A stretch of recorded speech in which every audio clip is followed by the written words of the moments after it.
Yo, what's going on, guys? Episode 20. Man, it seems like we hit 20 pretty quick, even though it's been almost a year. Wrapping up the end of the year, but what's going on, Phillip?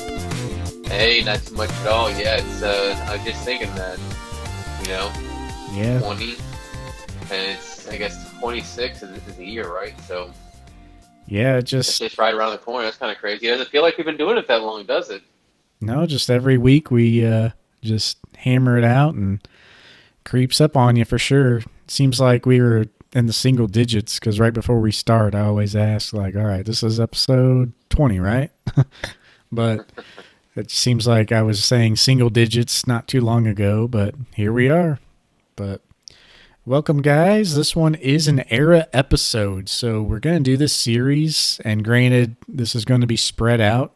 You know, we already only do an episode every other week, but we're going to do other topics as well. So this is really going to be stretched out probably over many months, but they're going to be called these era episodes where we talk about a certain era in the TCG and our favorite cards in there, the notable cards in there, the collectible cards in there, the investable cards in there, everything about that era that comes to mind. So this one is going to be pretty basic, or base, if you will. It's going to be base set through the Adjuncts, gym. Yeah. So yeah, base set through gym challenge. So this is not the WotC era as a whole, but we took just Gen 1 and made it its own set. So yeah, going to be pretty good. I mean, with that, you only have, what, 6, 7, 8 sets really. You know, base jungle fossil, rocket, base 2, the gym sets. And I think we're going to touch on legendary collection as well, even though that didn't come out till later. But, you know, it is Gen 1. And there's not really much to say about that either. But, yeah, we'll see how it goes. Hollows, Oh, yeah. That's pretty much the only thing is those reverses. Yeah, I know some people have kind of mixed opinions on it. I know some people have some hot takes on it, too, from what I've seen. But I'm pretty excited because, well, I was excited for the RCS UPC that released just last week. And then I got the RCS UPC. And the metal cards was pretty cool. But they weren't even like in plastic or anything. They were just thrown inside. I saw that. And, like, all the contents were just kind of tossed in there. Like, I'm lucky I wasn't on a hard floor at least because I was in my living room, so it dropped on carpet. But like, when I opened it, I wasn't expecting it to drop like that. So obviously, I was a little worried. But I will say I'm pretty happy that overall it's in pretty good condition. So I'm really happy for that. Obviously, an RCS collector. But the rest of the box was trash. Yeah, not in good pools. No, I think after the Charizard UPC and the RCS UPC, that I think I'm good on Modern English for a while. In fact, like indefinitely, maybe. Yeah, I mean, especially with those products, I mean, you're getting such a small sample size. Like, yeah, you could get lucky, but I essentially don't open those products unless it's worth opening to me for everything except the packs. Like, I did open up a Charizard UPC, and I was just going to keep the pack sealed, but I, just got a hinge, like, I haven't opened anything in a while. But, of course, I was disappointed, so I should have just kept them sealed. But every once in a while, you got to open something. So. Well, the thing is, I also got a Japanese Go booster box that I ordered through the Japanese Pokemon Center, and I was reminded time and time again why it is better just to open the Japanese products. Like, their cards, like I'm looking at them right now, are just hypnotic. Like, especially like their Radiant cards. Mm-hmm. I mean, like in person, you just can't beat them, and that's just the way. I know I've said this before, but that's the way I'm just gonna go. Especially with this new V-Star Universe set coming out. That's gonna be unreal. Especially the Japanese versions. Yeah, it seems pretty nuts. I mean, that's going to be, it has been our news topic, but that's going to be one in the future when we know more about all the cards. But yeah, I mean, the set just looks insane. But yeah, I've pretty much been that way myself. Like, if I collect a card just because I like it, it's going to be the Japanese side of things. Even the older stuff, if it's like a weird card that doesn't fit in somewhere, I just buy the Japanese graded and leave it at that. But yeah, with our first news topic, I mean, I guess the news is kind of flooding everywhere for us. In 2 hours, by the time we get done with this podcast, Scarlet and Violet will officially be released. Woo! Yeah. So exciting stuff. I'm going to be getting mine tomorrow. I'll be playing.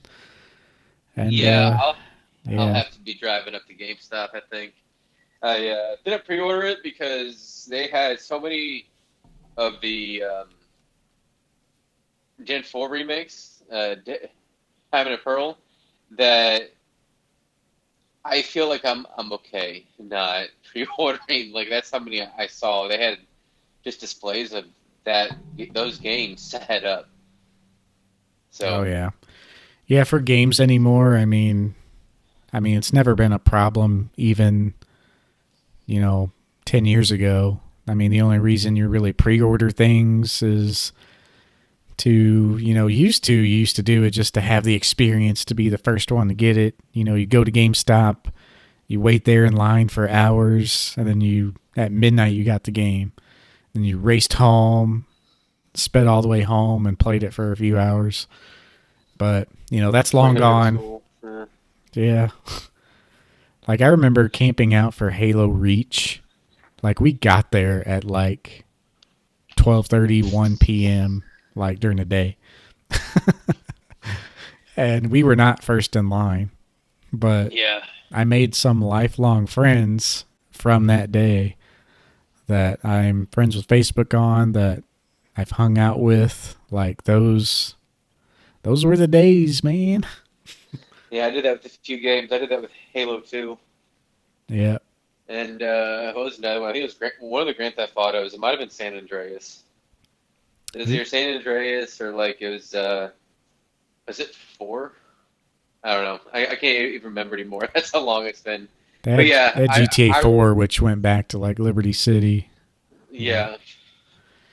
Yeah, I used to do that all the time, but yeah, I'll just stroll into GameStop tomorrow and pick me up one and not too worried about it. But yeah, I guess we don't really have much to talk about with it, aside from it releasing. I mean, we're both super hyped. This is probably the most hype I've been for a release of a game, since I've been into the games again, which dates back to Black and White and original Diamond and Pearl. So this is the most hype I've had for a game since Black and White, really. What excites me is after playing Arceus, because Arceus was really. So I played the remakes of the Diamond and Pearl, but I really wasn't impressed. For me, it's hard to keep my attention when it comes to playing games. It just is. I just don't play the games that I used to. But at the same time, it left me uninspired for playing more games. But then Arceus came out with the ability to explore, and I played that game. I played that game hardcore, especially because there just so happened to be a snowstorm in our area shortly after it came out. So I just played it 3 days straight. It was incredibly fun, and I think this game, the Scarlet Violet, I think it's going to build on that whole gameplay. And we'll see. I'm sure some people already know. By the time that you hear this, I mean, I know a lot of people will have played, but these are kind of my hopes and aspirations for this game, especially seeing as I've lived under a rock when it comes to news with this game. I've watched the trailers, and that's about it. I've avoided all other things as much as I could to have as little spoilers when I start playing it as possible. So, yeah, I'm pretty hyped, I would say. Yeah, that's pretty much me too. I've seen some articles pop up and I just ignore them. But I've seen the stuff on Instagram, obviously, because I'm pretty active on there. So any of the new Pokemon that officially get revealed, I see on there, but I don't really see the unofficial ones. I kind of had a minor spoiler just before this podcast because I saw we saw that the Poke Beach had like the sprites of everything, and I was like, okay, I was tempted, and of course, the first thing I see is the looks like this Prigatito Final Evolution is on two legs. If I saw that right, I quickly like went back, so I really don't know, but I don't know. I should refrain from judgment until I see more, I think. But Yeah. Are you going to get Scarlet or Violet? I would think violet. I always blue is my favorite color. Anything that leans towards that color spectrum, that's usually what I get.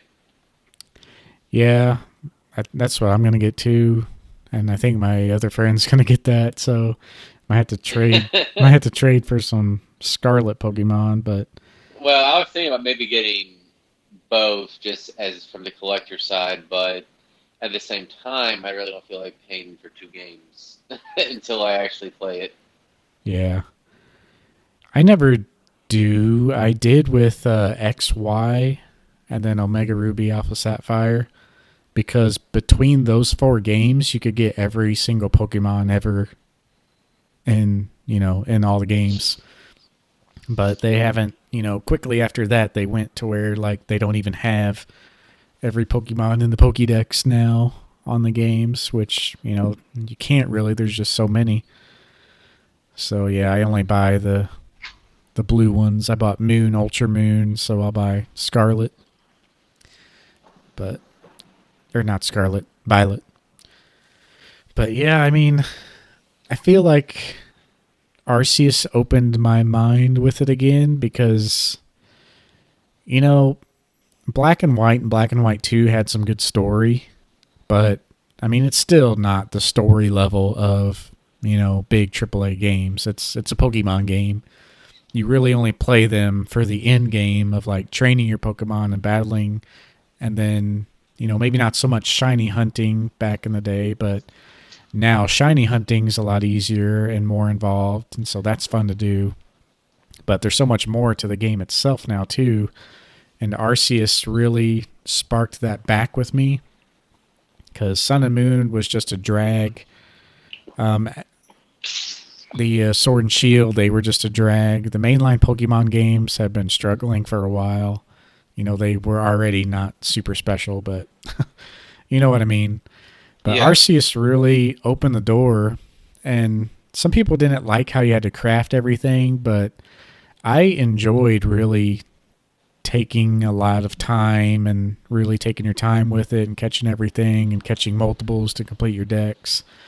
So this is going to be, I think, a balance between that. Like you're not going to have to craft your own things, I don't think, but it's going to be an Arceus feel with like a modern feel, and so that's going to hit a lot of people. Right where it counts. A lot of people are going to really enjoy that, I think, because it's the best of Yeah, both worlds.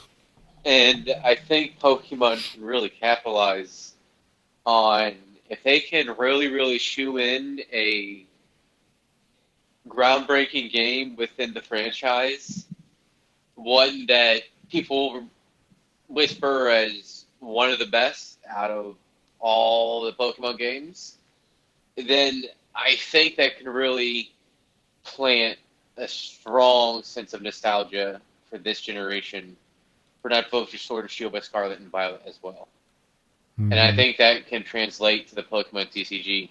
To what lengths, we really can't say just yet because, after seeing V-Star Universe, I'm kind of curious what Pokemon has in store for Scarlet and Violet. Like, they have this runaway train that just keep on going. And they're just churning out amazing art quality and just keep on changing everything with I mean, they're pretty much they are the kings of the TCG world right now. They are the Yeah. trendsetters, and I'm interested to see where they take this to. Because every time I see something, I'm like, "Wow, that's new, that's fresh." I didn't quite think of that, but they're able to keep on doing that. And if they do with this next generation, I think we could see Pokemon take an even bigger leap in the card industry, bigger than it already is. Yeah, they got some big things in the works for sure. But we'll let you know. I think we're thinking about our next episode being about the games. So Yeah. it's going to give us time to play, and like I know I'll beat it within 2 weeks. I'll probably beat it within this week because I'll be playing quite a bit, I think. But Yeah, I'll do what I can. I got a busy schedule, especially with it being the holidays and all next week. So I'm working a little bit different. So we'll see how much I can play. If I figure if I just focus on like the main quest is what I'll probably do, and just try to get done within 2 weeks. yeah. Yep, we'll let you know. And I think we're going to rank the games maybe, or just talk about certain gens of the games. But we'll definitely be talking about the new game, that's for sure. So, Yes, we will. Yes, we will. but what's next on the news chopping block? Was it the old Precious collection? The Precious Collection box. I feel like this box, this card, it has been overshadowed, and not necessarily for the fault of its own. I think just the fact that you have Scarlet and Violet literally coming out on Friday, which is tomorrow for us, so the 18th, and this is pretty much releasing. Is it? I think it's the 21st. I think it's when it'll ship or release. I Yeah. can't even remember. I know it's. I thought it was Monday based because I was able to pre-order one. Um, I actually haven't looked to see if I was charged after you mentioned some people on Elite Forum mentioned that they've been charged, which I'd be curious and to see if I have. But of course, U.S. Bank's website is down. uh, but this thing is pretty cool. It's got this cool binder, like etched in cards from the Sword and Shield era. Mm-hmm. Got a little frame that you can put your end of era Sword and Shield Pikachu and friends in. And honestly, the box itself is cool. Like, it Yeah, reminds let me of me. something ancient. Just gonna pull up the box here again. Yeah, the promo's like A+, and then yeah, you get a little binder with it and all that. But Yeah, this is. I hope they keep on doing this sort of card. That'd be really, really cool. It's already becoming a niche within its own potential if they do that. The one for the Sun and Moon, that one is pretty cool too. I don't know if you've seen it. It's got Pikachu and obviously cards from the Sun and Pokemon from the Sun and Moon era on it. yeah, But this one's. I was hoping they would do something like this, and I was pleased that they did. And I already can't wait to see the next one because these cards are amazing. yeah, they're pretty solid. The Precious Collection box promo looks a lot like the Festa promos. Yeah. And yeah, Yeah. they're some of the best full art cards, Yep. from a few years back. But yeah, that should be pretty good. I think we're going to talk a little bit more about that in the games section on this episode, Mm-hmm. kind of about where we think the price will land and the future of that. So we'll talk more about that there. But the last thing we want to mention in the news was the whole Ludkins and PSA fiasco. Yeah. So, Touch up on that one.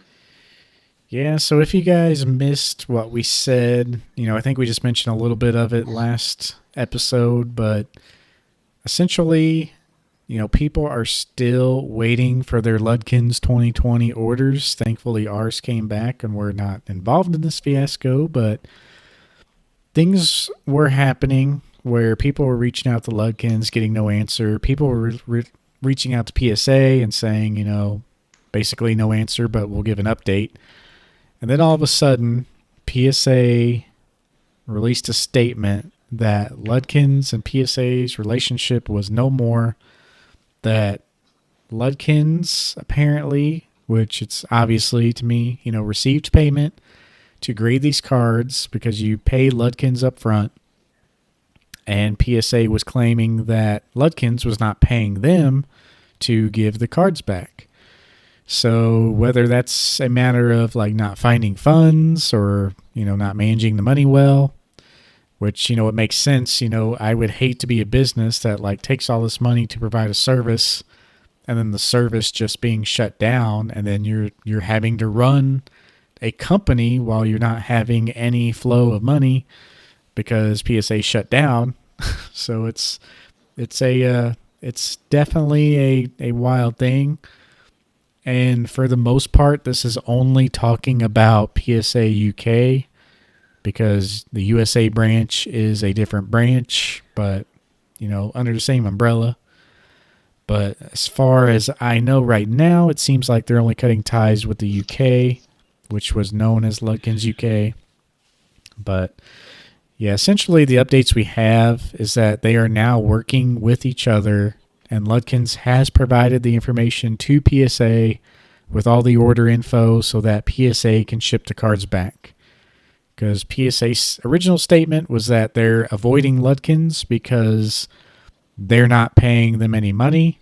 They just wanted to get the cards back to the customers, and then they'll deal with the Ludkins thing later, which, I think they're doing from a legal standpoint. They just want to get the cards back and deal with the money factor, without the customers involved, because they shouldn't be. Yeah. And so that was a good thing for PSA. Yeah, PSA is handling all of the cards now. Ludkins shipped back all the cards that they had that they were waiting in queue to send off, or cards that they were holding on to because they weren't going to grade, or customers decided not to grade.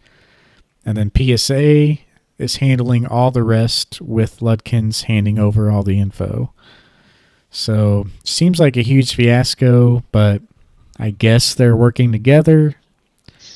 And like we said, our Ludkins order was graded sometime early summer, but we didn't get it back till late summer, fall practically.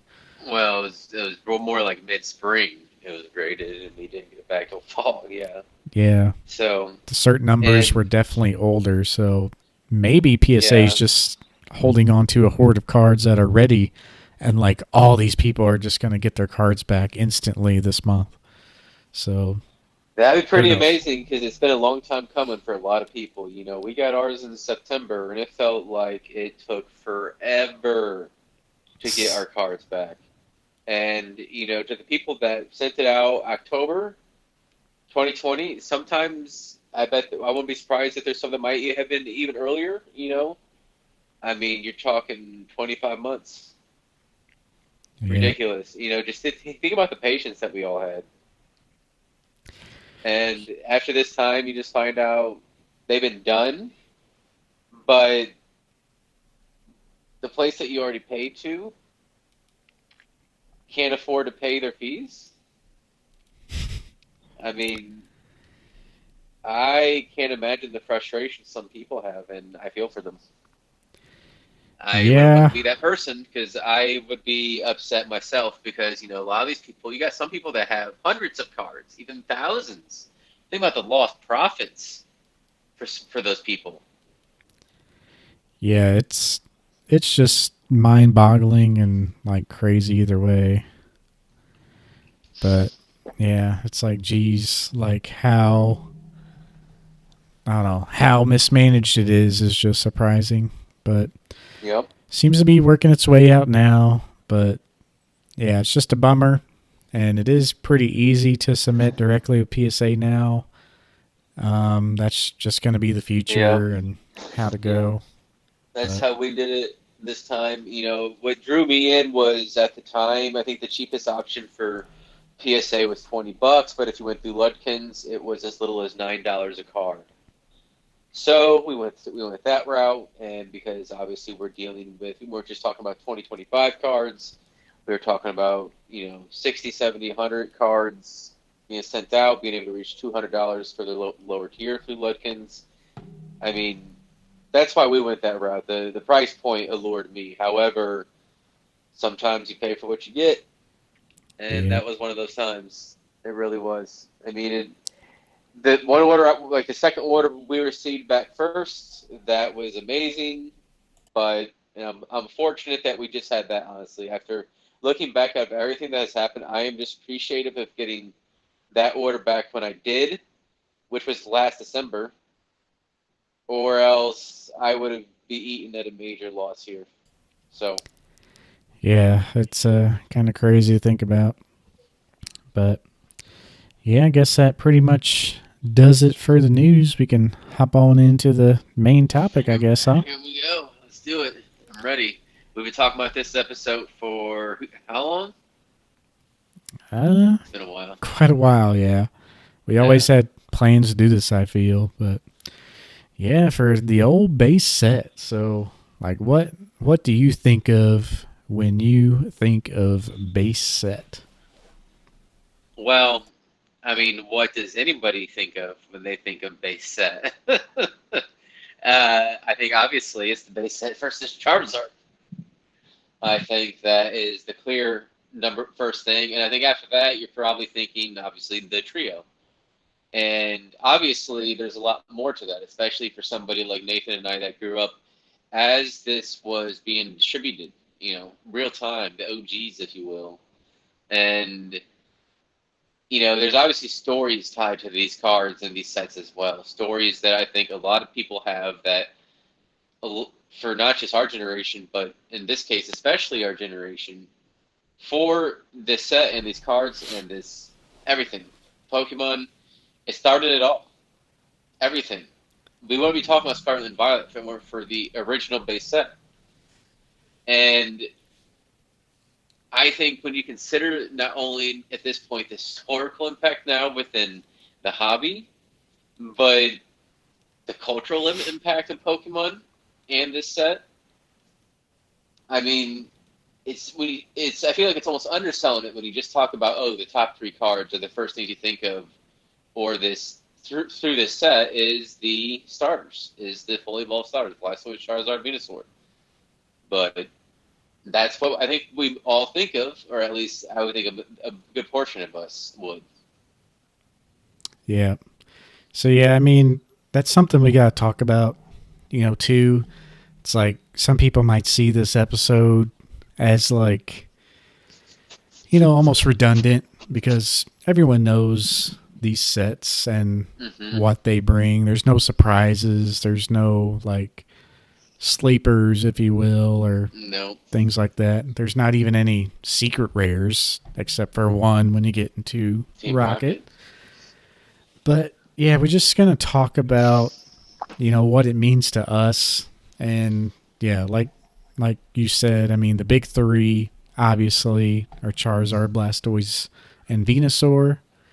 Um, Instead of talking about cards that might be more investable, since it is so obvious, maybe we'll talk Mm-hmm. about some cards that people might not know certain aspects of, like stuff that comes up to mind, I think, when I think of base set, aside from those top three, Alakazam and Mewtwo and Chansey are right there.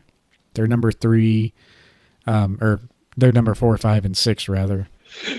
So I think Alakazam and Mewtwo are pretty strong above all Mm-hmm. the other Pokemon aside from the top three. I'd agree. Yeah, Raichu Yeah. gets a little love.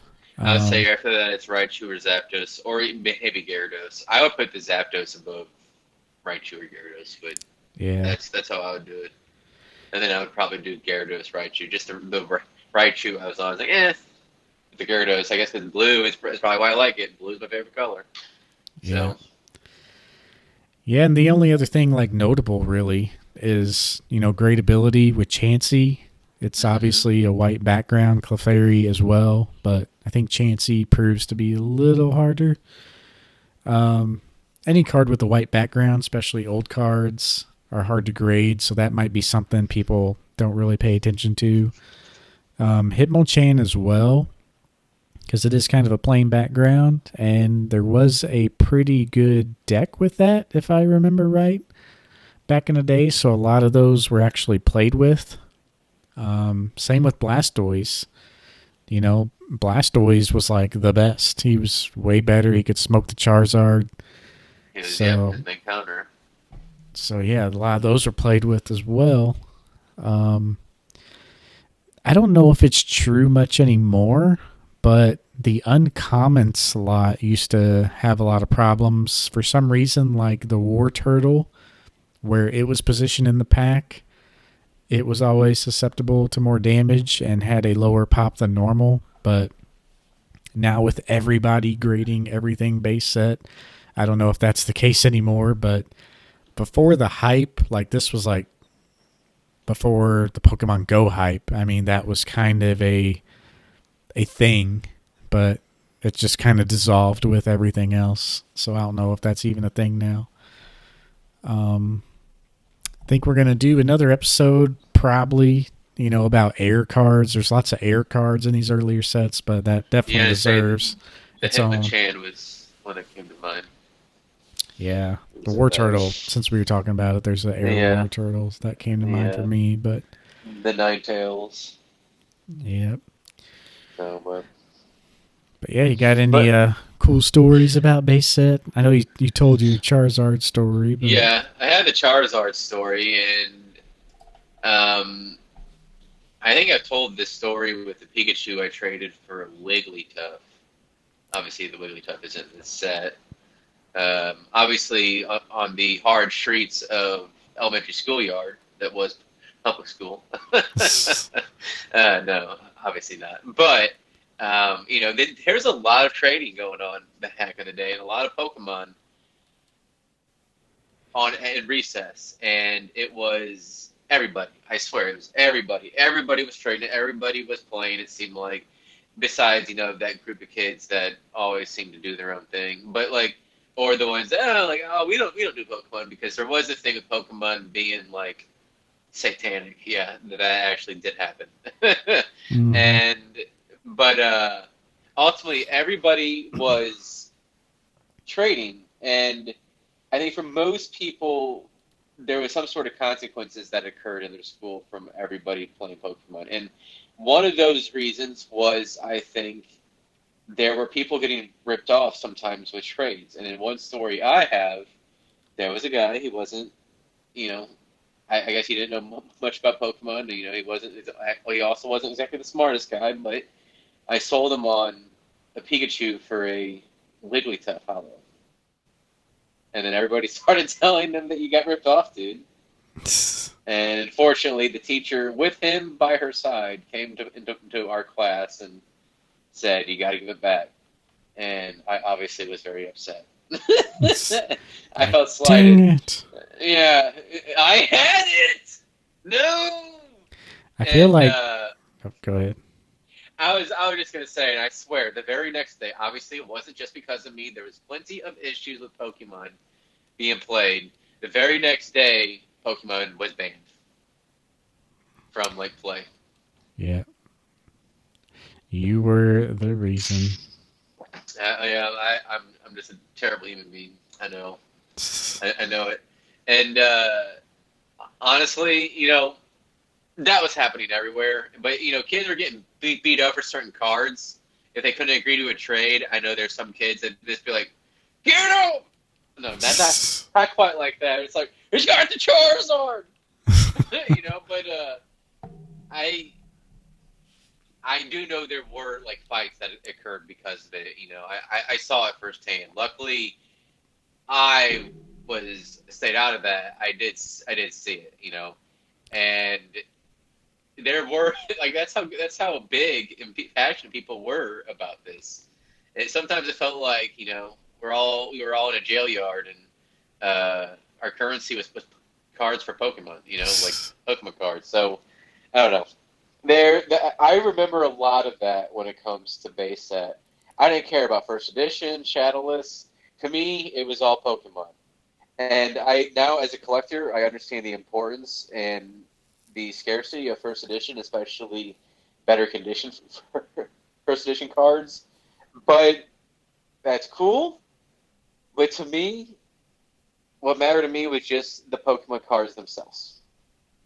Yeah, None of the first edition, none of the Shadowless, and That's why I haven't focused on the first edition collecting that set. I think I will one day a base set, just because, as I mentioned, it's historical importance. But it's not a must. It's nowhere near a must. I just think it's kind of neat. Yeah, I like my first editions. I don't know if I'll ever get rid of them, but yeah, it Well, is where it all started. And the only really things that stick out for me with base set, I don't remember buying many packs. Like, I remember having the starter decks, the ones with the Machamp in there, with yeah. like my cousin at my grandma's house, like in the spare bedroom, like going through that starter deck. I remember that specifically. And then I remember like pulling a Ninetales Hollow. Like that's the earliest card I have in my memories, like pulling a Ninetales Hollow. And there's a picture of me in my grandma's yard, like me and that same cousin. It was probably the packs that we got with those starter decks. We're posing with our cards out in the yard, but he got a non-hollow. I know that. So, Yeah. but I just think it's great that everybody has their story tied in a set. Especially, and there's something I think as we go further, as we grow older, and the distance from when these moments occurred, I think we start to appreciate how awesome it was that we were there. We were there when Pokemon started. We were the first generation of Pokemon. And I mean, I think that kind of ties into like your kind of who you are as a person. I think we've all allowed ourselves to be affected by this. It's not.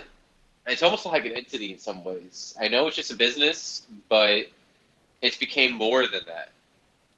So a lot of people, Pokemon is life. I mean, we surround ourselves by it. We're grown men. We're still into it. yeah, I wonder about that. Like, how is it a problem or is it like blown way out of proportion? But it's just a normal thing. It's just this stuff didn't really exist to our parents. There's like Mickey Mouse and stuff like that, but Yeah, and Disney stuff, but it's like this is just normal. It's just something different for us, like it was different for them. So yeah, the old base set will always be there, and I mean absolutely. you can still pick up stuff pretty cheap. I mean, Hmm. I do recommend doing your research. There's many versions of base set. There's the from most expensive to least expensive. I guess we can rank them. So you got Yeah. first edition, then you got shadowless, Hmm. and then you have legendary collection. Technically, I think, which is like a reprint set, but it was later down the road and just not as available as base set was. Then you have base set fourth print, which was like 1999-2000 copyright date. And then you have the normal base set, and then you have base set 2, which was also a reprint, but it was more available than base set and legendary collection. But So, most people don't separate that fourth print. Like yeah, it most people is aren't it is looking pretty niche. like when people are talking about. I think a lot of people just group that into base set unlimited, which I think when you think about the comparison between first edition Shadowless and Unlimited, not going to include Shadowless because that was more of a specialty set commemorating the WotC era, more so than it was the printing during the phenomenon that was Pokemon. And I think it's difficult to, well, I guess we can to some extent quantify the unlimited printing, right? Yet somehow, even with how much they printed unlimited, it was still the most printed era until just recently. Yeah. And with all of that in mind, still, somehow base set unlimited Charizard is still around, about $200. And I sold my PSA 1, no, excuse me, PSA 2 unlimited Charizard for like $170. PSA Yep. 2. In fact, I said this in an episode, but when I sold it to the guy at Eddie Gaming, he was like, "God bless America." I mean, that what that says to me is the power of not just Charizard, but the power of nostalgia and the power of the beginning of Pokemon. I think that is what base set Charizard. I mean, it's coming to represent a lot of things, right? And it can be different for any. You ask 10 people, it can be a different answer for all 10 people. But ultimately, I think this come to represent the original, the first, the first set, all of that. Yep. It says something. I mean, yeah, it doesn't matter how much cards printed. It just matters about that demand. But yeah, I mean, I guess that pretty much does it for the base set, though. If you're looking for more info on the versions, I think I have a video on my YouTube channel, but I mean, there's plenty of them out there. What I was just going to say one more thing, though. I was going to say as well, like first edition has increased in price, and especially near mid grades for certain cards, like the big three. But you know what? You can actually get a first edition complete set cheaper than you might think. And if you are curious, I should implore you because you can get it. I mean, it's going to be several $1,000s, but it's more affordable than you might think. And I know there really isn't any hidden gems when it comes to investing, but I will say it is interesting to consider how the price of near mint grades for first edition and then shadowless, they've priced out a lot of individuals.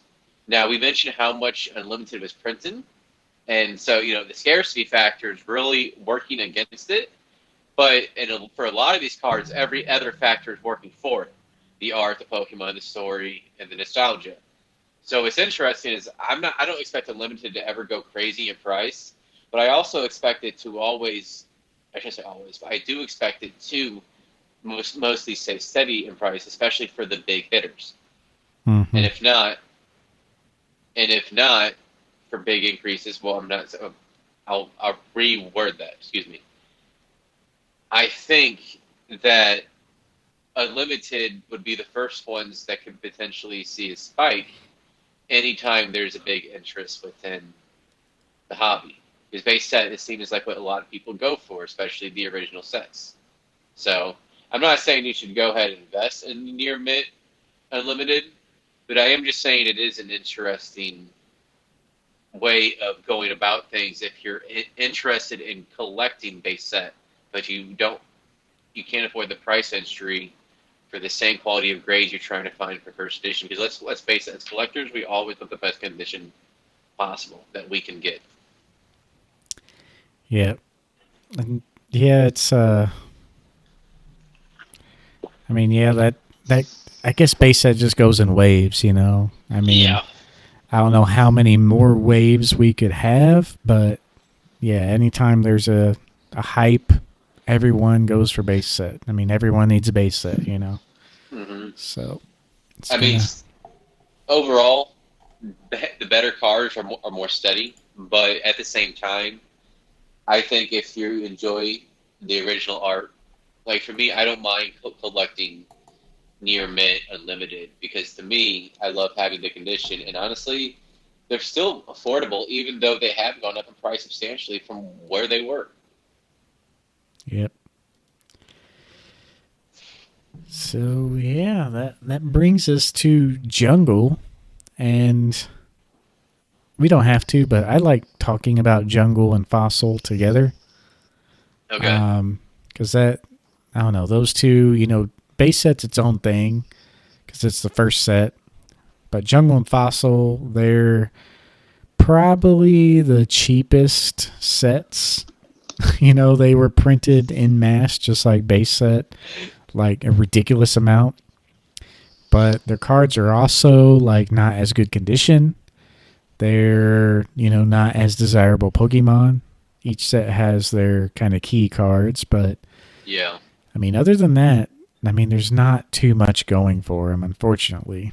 But No, you have the evolutions in Snorlax when it comes to Jungle. And when it comes to Fossil, you have the Dragonite, Articuno, and Lapras as the big ones, I would say.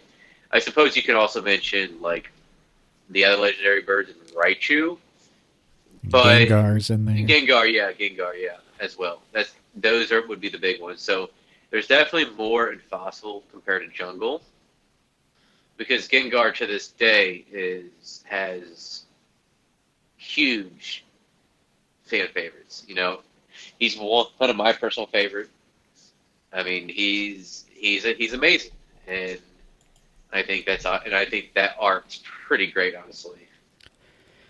Yeah, I've always loved Fossil more, like even the early days.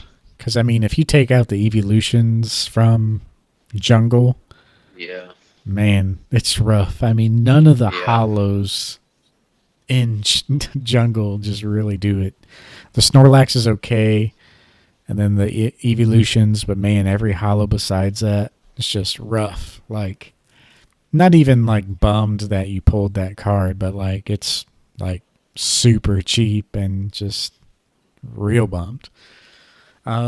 It doesn't benefit these sets that, they are small sets. They're only 60 something cards each. So they're a lot smaller than base set. But not only that, the hollows have a non hollow version. So, you're cluttering almost half the set in just the rare cards, which is nice. But yeah, you're getting the non hollow versions as well, which was not the case with base set. So you could pull the rare Pokemon, but it could be non hollow and you'll be super bummed. But other than that, I mean, with Jungle, there is no symbols that you can get. So you can get these cards without the Jungle symbol. So those are a little more desirable, yet still cheap. But yeah, I mean, that's essentially about it. The only other thing, like with Clefable, there is a pre-release Clefable. They started doing the pre-release cards with the second set Jungle with Clefable. And it is extremely hard to grade. So much so that there is not a single PSA 10 that exists in that card as we speak. So a 9 goes for quite the premium. A PSA 8 is still over like $1,500, $2,000 almost. So that's something to talk about there, but that's not actually in the set itself. So, I would say out of this whole set, Flareon's definitely my favorite hollow. That's my favorite as well. I mean, it's the color, the background and color of the hollow pattern. It's really unique, especially for up to that point. Obviously, it was only set 2, but it stands out. It really does. Yeah, it's definitely one of my favorites. Yeah, and the other evolutions are good, but Jolteon's got a weird pose. Flareon's or Vaporeon, yeah. Yeah, Vaporeon's good. I mean, it's just simple, and that's one of the harder cards to grade because of the white background. Yeah. But yeah, Flareon is like in action and pretty good there. Yeah, what do we got on Fossil side? Like I said, I always thought Fossil was cooler. The Kabutops is cool. Lapras is cool. Gengar, Haunter, Dragonite is probably my favorite artwork out of all 3 of the OG sets. It has that rainbow color pattern. I spoke too soon with Flareon. Yeah. Yeah, Dragonite it's a simple looking card, but man, I just love that Dragonite. Yeah. It's definitely a good one. And the Articuno, I'm a big fan of as well. Yeah. They did have a pre-release for this set as well, an Aerodactyl. A little easier to grade than the Clefable. But, yeah, once again, you got the non-hollows in the set, and just utter disappointment if you open any of these. So, Yeah, It's a small set. I mean, yeah, there's not much to it. It's a really small set. I remember like just getting into collecting and like having a base jungle and fossil set was like insane to have the whole set complete. You know, granted, you could buy all three of them for $200 at the time for all three complete sets. But yeah, it puts it into perspective how far we've come and how little we were. Like the hobby's still little. You know, average age of the hobby is probably 25 as far as like serious collecting goes. That's not Yeah, counting mid to late all the like 20s. literal children playing. Probably drags that down a lot. Yeah, absolutely. We're still don't have a lot of economic buying power just yet, but I also think a little bit has to do with the fact that most Pokemon cards are going to be under $200, especially in a graded slab. Like, I mean, even Alt Art, you can get a Celebi Alt Art. The last I checked for like 170 around there, even less. If you're okay Yeah. with the Japanese, which I prefer the Japanese, so I saw like 140. Um, so I mean, most cards are cheaper, whereas with sports, where a lot of the money comes from, is their numbered cards, having like a one-off card or a 1 of 5 or 25 or something like that. And there's a lot of money involved with that, especially when it comes to speculation. And obviously, the speculation doesn't. I mean, there is some of it to like speculators with like long-term holds for like alt arts like the Umbreon, for example. But you don't really have that factor in a way, in part because of Pokemon's printing, which they print fine. They get what they need for their base, for their collectors, for their playing base, but they don't print it to oblivion like sports like Tops did in the 80s and early 90s. Mm-hmm. So, Yeah, and they yeah. almost had to do that to like save sports because it just got so ridiculous. But you know, Pokemon is much better managed and has a lot more experience, not like in number of years, but you know, as seeing that as an example. And they're getting a first-hand account of that, of what Wizards of the Coast is doing now. Yeah, they're And messing up for Magic. yeah, so that's the path that I fear is like, you know, we could very well, since the beginning of time for Pokemon, it's been slowly ramping up, right?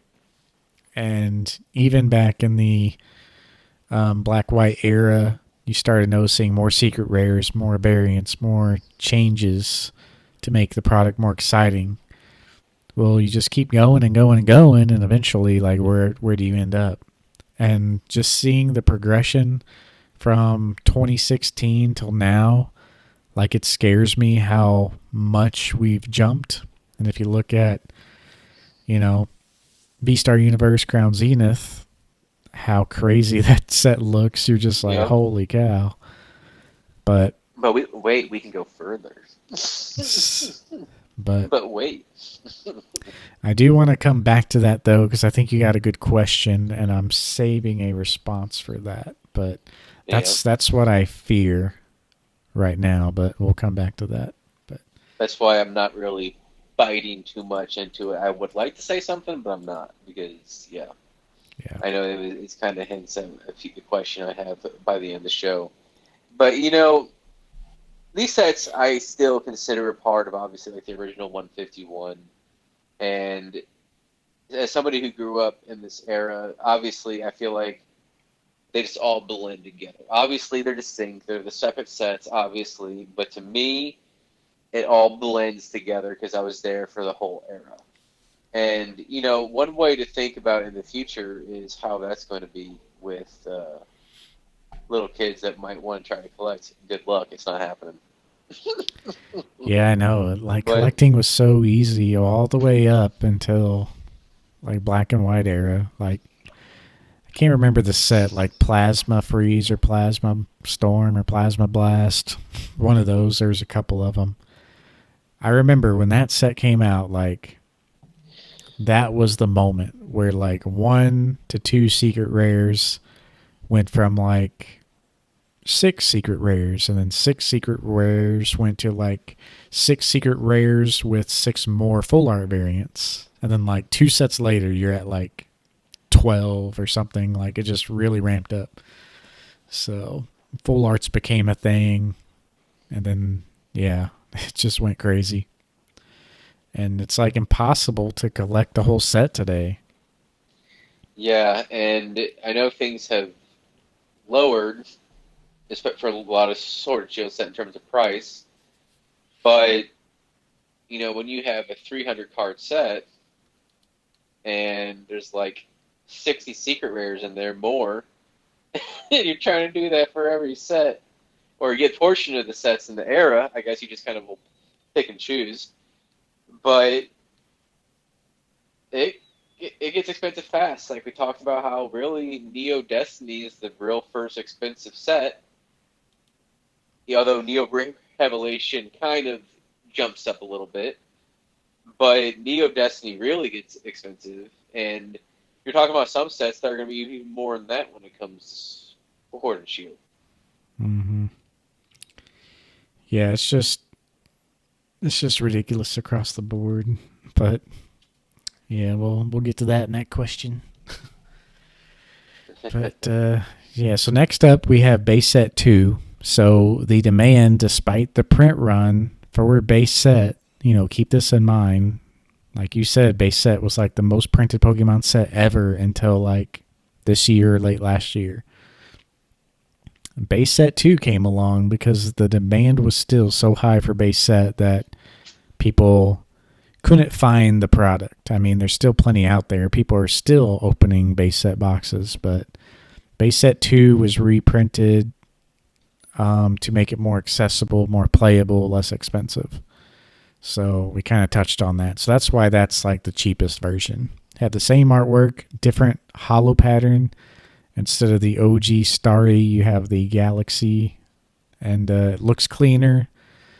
There was, I don't know how much of this was confirmed. This is, again, like news before the hype.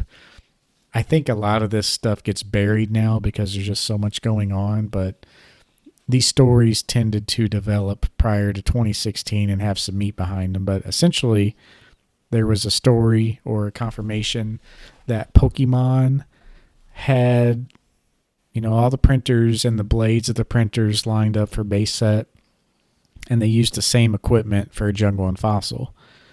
And rumor has it is that they changed out all that equipment, all the blades and everything for base set 2 moving forward. And then after that, it was more of a normal thing.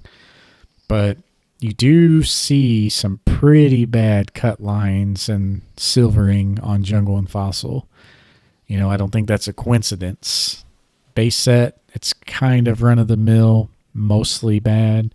But Jungle and Fossil especially are terrible. Like, just out of the pack.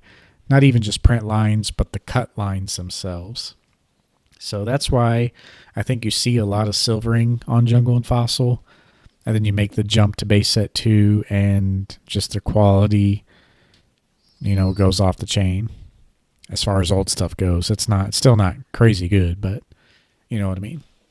Yeah, I don't even plan on collecting base set 2. I don't think. I mean, maybe if I'm really OCD completionist, but right now I don't even care for it.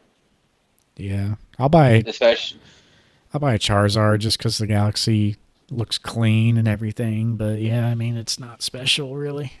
I haven't had no, it for a while. no, not at all. It just feels like, especially if I do one day plan on getting first edition for the reasons I mentioned before, but do I really need, with my evolution set, like, we didn't even talk about that one, but, do I really need like 4 sets of base set? And I don't think I do. Yeah. But yeah, that brings us on into Rocket. So this was quite the shake-up back in the day. I mean, way different Dark cards. You had Pokemon. dark Pokemon. This is when all the parents started to get worried. Like, what are they trying to say? It's got symptoms! I do think And Magic did take the brunt of that, though. Like, so they had that to fall back on. Yeah, let's Magic, please shield us. And yeah, they tried something different in this set, and that's why I like Team Rocket, and it definitely stands out more so than its the previous two sets. And I like a lot of the cards in this set in terms of the artwork. I like the Blastoise, I like the Alakazam, the Charizard, the Dragonite, the Hypno, especially the Hypno. I'm really a big fan of that one. And I even like the Team Rocket one. The Here Comes Team Rocket. Yeah, I say, like, for the artwork, I mean, this is where it started. This is where there was a huge shift and a lot more effort was put into the artwork. I mean, you can see that just by looking. Like, Pokemon are doing some different poses. The Magneton, you got Giovanni's shadow in the background. Dark Jolteon, the rare Dark Chameleon. Yeah, you got a lot of upgrades as far as the art quality. A lot more action, a lot more like poses and character and personality. And this is kind of where it started. So a lot of people like the Rocket set. I never really did. Of course, this is when the first secret rare comes into play, Dark Raichu. It's always, not a super expensive card, but it's just always cool and like seen as a must-have card because it's the first secret rare ever. And I kind of have a funny story with Dark Raichu. I think I kind of mentioned it before, but when I was coming back into the hobby, I was trying to buy anything I could to try to grade or whatever, or just collect. And because I feel like I admit I was running hard with FOMO, and I found a guy through my Facebook page, somebody that I actually played Pokemon GO with, and I bought a bunch of his cards. And before I went there, it was his first edition Raichu. I was like, oh yeah, I'm about to make bank right now. Because that's potentially because we kind of had a rough estimate, just a couple $100, and at the time, the Raichu looked mint first edition. I was like, I can make some money off this for sure. And we noticed later that there's actually a crease. Got a little crease across there, huh? Yeah, and or I noticed it. I think it was like around the time that I bought it, but there's also a Charizard involved, a Blastoise, a Venusaur. Like I got all the big three, and at the time it was only a couple $100, and obviously for what the cards are going for, I made out like a bandit. The problem was I decided to send off to be grading instead of just flipping right then and there, which is what I should have done. Yep.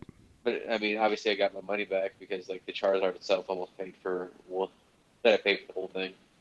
So, but still. Yeah, I don't really have any specific stories on Rocket. I do remember a buddy of mine. We'd venture to a neighboring town to go to the movies all the time, and our old childhood card shop had packs for Team Rocket and Gym Heroes and Gym Challenge, and I think they were first edition packs. He had packs in the store for sale for like, I don't know, this was probably like not even marked up that much, $10 to $20 a pack, and this was like 2011, 2012. And so we just thought that was cool. We're like, oh yeah, we don't see these very often. We're going to buy some. And so we each bought a couple packs or something. And I remember he pulled a Dark Charizard, and it was like super nice, super clean. And then that same guy, I think this was a separate occasion, but he had Gym Challenge first edition packs. And I remember this because I made multiple visits to that store like across, a couple weeks, and I bought like 2 packs here, 2 packs there. It's when I had my old OG Pokemon channel like in 2012, and I was opening packs on camera. But the packs I bought, I recorded myself opening a first edition Blaine's Arcanine, and I know he got the first edition Blaine's Charizard. So he pulled both the Charizards. So that's kind of my memory for Rocket, and that's, the only one I really have is him pulling the Dark Charizard, and then right after pulling the Blaine's Charizard, but it's a cool set though. A lot of people love that Charizard. I'd say Dragonite and Blastoise are right up there. Those are pretty much the Yeah. big three. Then of course the Raichu, but the And well, I was just gonna say, this is actually basically what I have complete the point with my first collection. The only thing I'm missing is just the Dark Charizard. I'm just holding off on it because I'm putting lower on priority, putting Neo Destiny on priority whenever I buy cards towards the end of the year. So, because I figure honestly, the Dark Charizard, like you can get it for just like in moderately played for like $100. yeah, Like it's it's pretty affordable. It really is. So I'm not yeah, even worried about it honestly. yeah, for sure. Yeah, the I think Rocket, it's always seen as like a cheap set. It's kind of in there with Jungle and Fossil. Really easy to come by. I printed a lot. Um, Yeah. the Dark Magneton is very hard to grade. Again, with the background, there is a variant of Dark Dragonite where it has the hollow numbering. Like it says number 5 where it should be the hollow, but it's actually not hollow.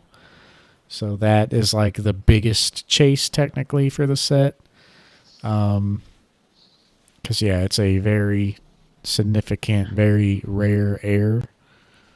So keep an eye out for that if you're ever checking that out. But yeah, other than that, I mean, it's just kind of seen as the gateway to like really changing up the art, and it was received well, and that set the tone for going into the gym sets. So, Yeah, you have a little bit of a Giovanni in there too. yep. So, no surprise, the Pokemon Company ramped it up again and had a little more spice to it and went to the Gym Heroes and Gym Challenge sets. And I just want to say at this point with Gym Heroes, we are talking about August 14th, 2000. So we're Yep. talking about in the year 2000. Um, but yeah, so just to kind of give you an idea of the timetable, obviously Base Set 2 came out in February 2000, but that's just kind of how quickly they were actually able to turn out sets, if you think about it. Because, they had to bridge everything when it comes to selling their products here in America. Because obviously the bridge was already made with the 80s tech boom from Japan. But it still wasn't as smooth as it is today with shipping and buying products from all across the world. I mean, like right now, I can buy something from Japan and it can be here in 2 weeks. That wasn't exactly around back then. So the distribution process and how quickly they were able to increase the accessibility to these products in a short time frame was, I think, pretty impressive. I just wanted to chime in and say that real fast before we started. Yeah, they, Pokemon started in 96 for Japan and Yeah. 99 for us.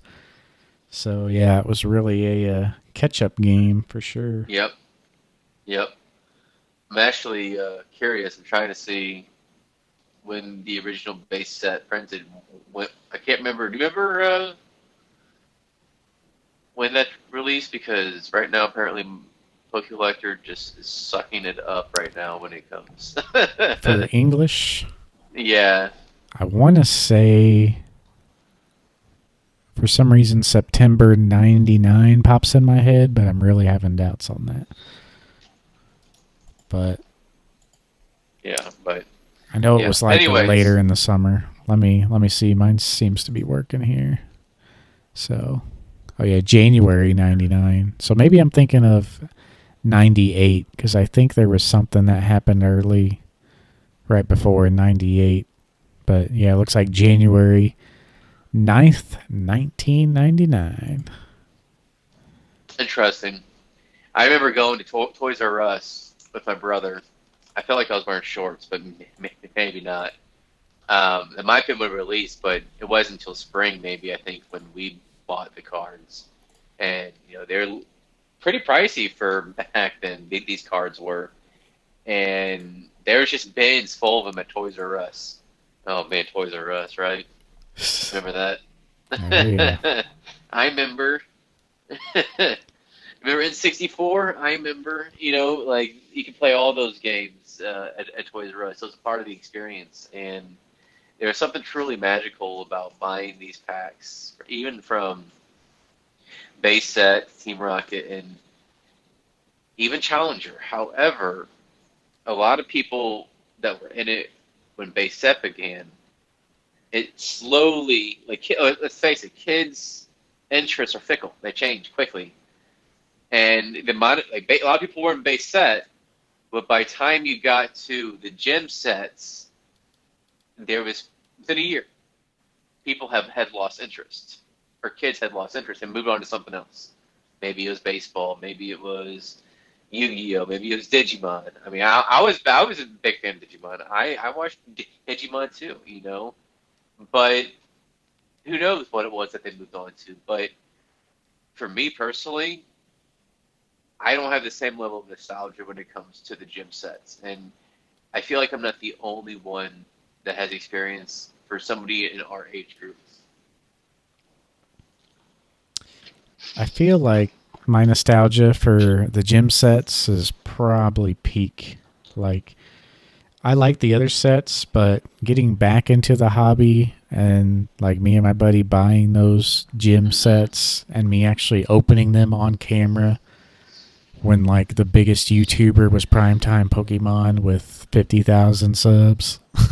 And that was just mind blowing how he had that many subs back then. It's like, I don't know.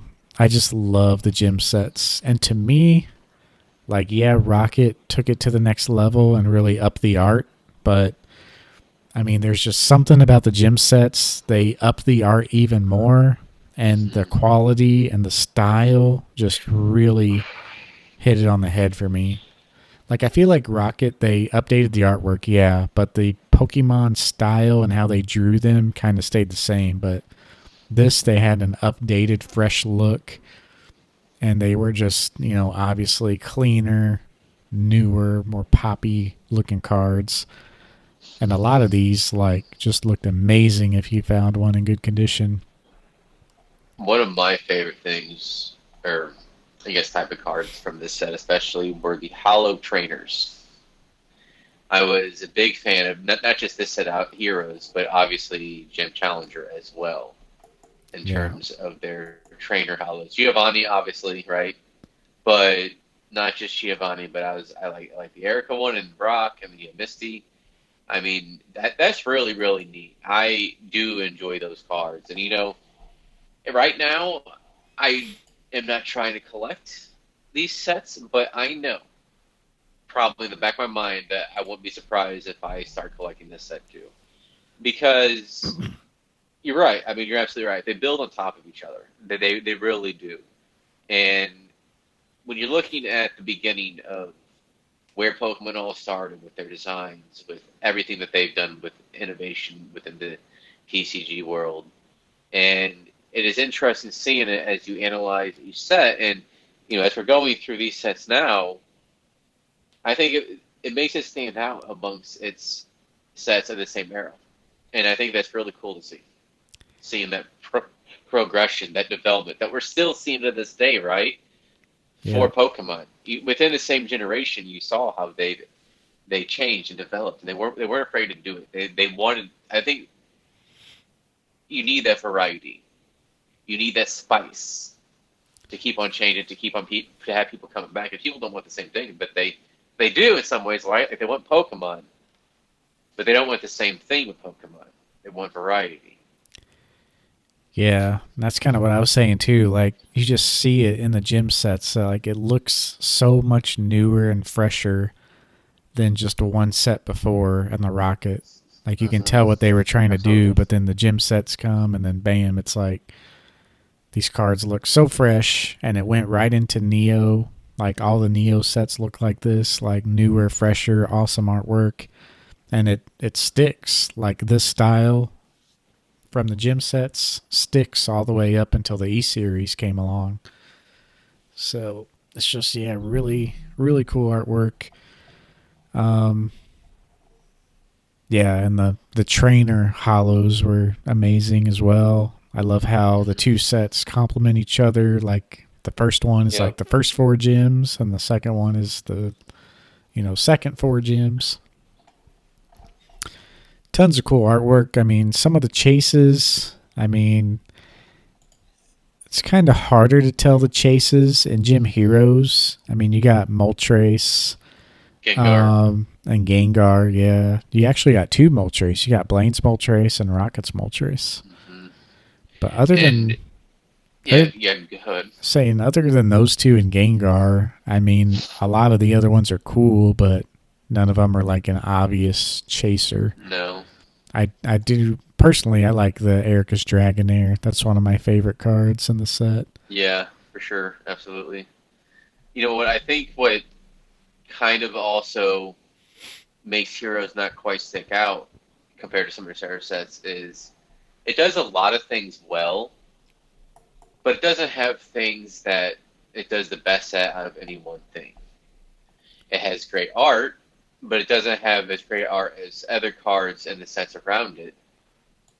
Mainly having to do probably with the Pokemon, like the subject of Pokemon, right? Yeah, But ultimately, you can almost say like Gym Heroes is greater than the summation of its parts, right? Like it's a great set, but it doesn't have the individual ones that stand out by itself. I mean, you kind of looking through the rares and the rest of the set. You know, it's got a cool Rocket Snorlax. You know, great artwork on that. It's got a cool Sabrina and Slowbro, Ponyta. Um, obviously, Lieutenant Surge's Pikachu is pretty neat. But, you know, cool artwork, but not the best of its era. yeah. And I think it's mostly, like you said, mostly subject to Pokemon. Because here comes Gym Challenge, and of Yep. course, it's got a big dog Charizard in it. Yep. And this was the, yeah, it, I mean, it's still a great Charizard. The Blaine's Arcanine. Yeah. Blaine's Arcanine, I thought, was the coolest card of all time for the longest time. Now I think it looks kind of cartoony and plain, but it's almost got the black and white art style or Diamond and Pearl from those sets. Like it's kind of ahead of its time. But yeah, those two cards, I mean, number one and two in the set, pretty awesome. You got Misty's Gyarados, which is my favorite artwork of Gyarados of all time. I just love how menacing it looks. You also got Giovanni's Nido King. Yeah. Rocket's Mewtwo. Rocket's Zapdos, the coolest looking Mm-hmm. Zapdos card there is. You kind of start seeing hints of what made the next era so great. It makes sometimes underappreciated for the next era for just its artwork, but I would say this is the best set of its era. I mean, Yeah. when it comes to artwork, I'll say it like that. Yeah, for And sure. I don't know if it's particularly close. I mean, like even like the non-hollows, like so Sabrina's Gengar, like the rare. That's great artwork with the moon in the background. hmm Yeah, just the variety. Like these sets are so fresh, and they brought so much variety to like I don't know. I just think of base Jungle Fossil and Rocket, and it's just so dull. Like those cards It don't is. excite me anymore. But these still kind of do. I mean, even in Gym Heroes, you look at a random card, Misty's Tentacool. You have Misty swimming beside the Misty's Tentacool. And you have the gym badges and the gym leader's face on the bottom right. Like, I thought that was so cool. Just adds more flavor to the card.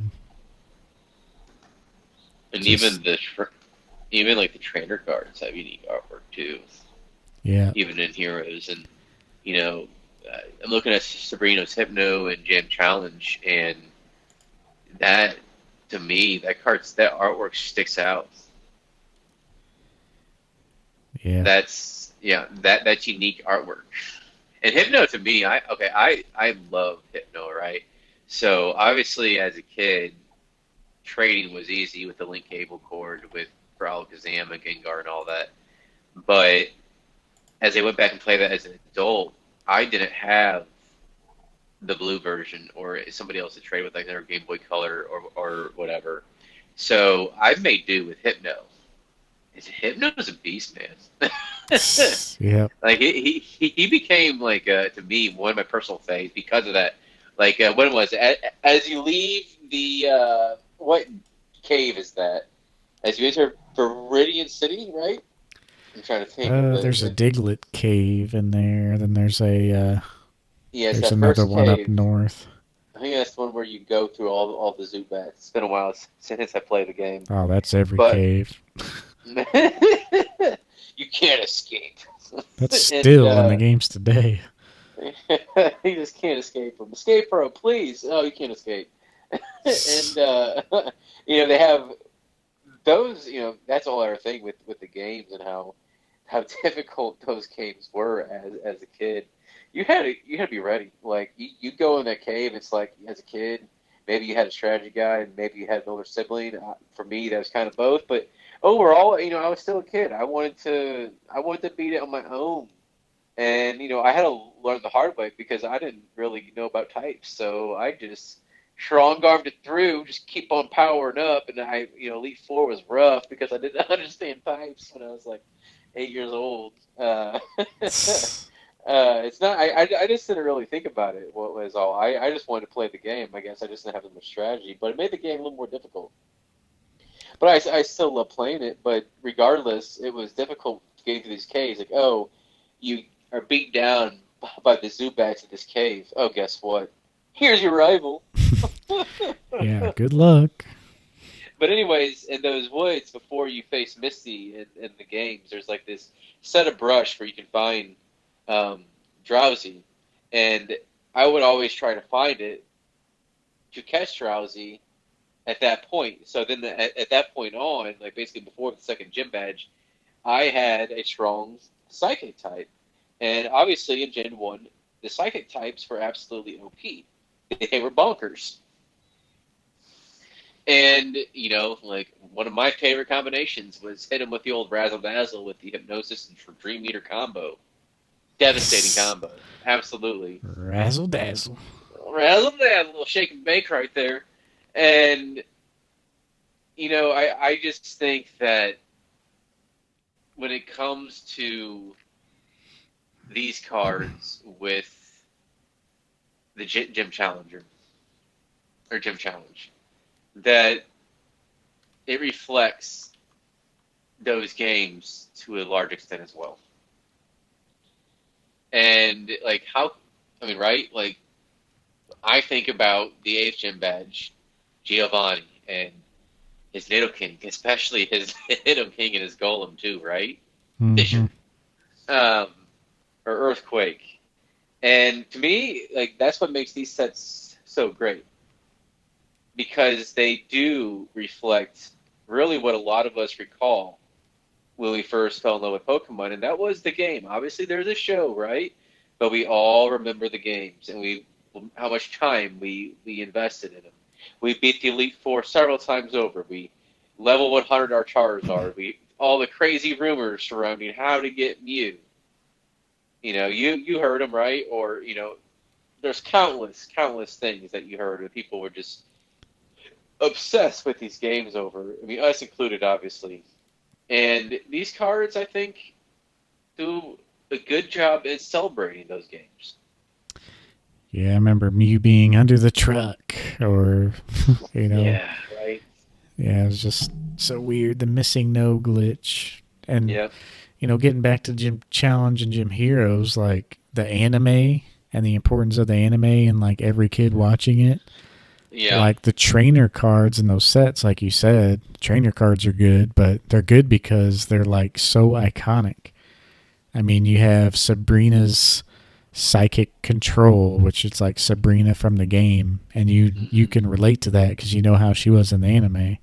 Yeah. You have Brock's quiz or Blaine's quiz, and you have every gym leader's like gym card. So you have Fuchsia City Gym, Cinnabar City Gym, like all the iconic places, and cards like Erica's Kindness that just builds lore to the character. You know, you get that Erica's kind of a nicer gym leader, and then cards like this just add to that. Just overall flavor of the set itself. I mean, these are Hmm. some of my favorite sets for sure. And I don't know why they Absolutely. don't get more love. It seems like people either love them or hate them.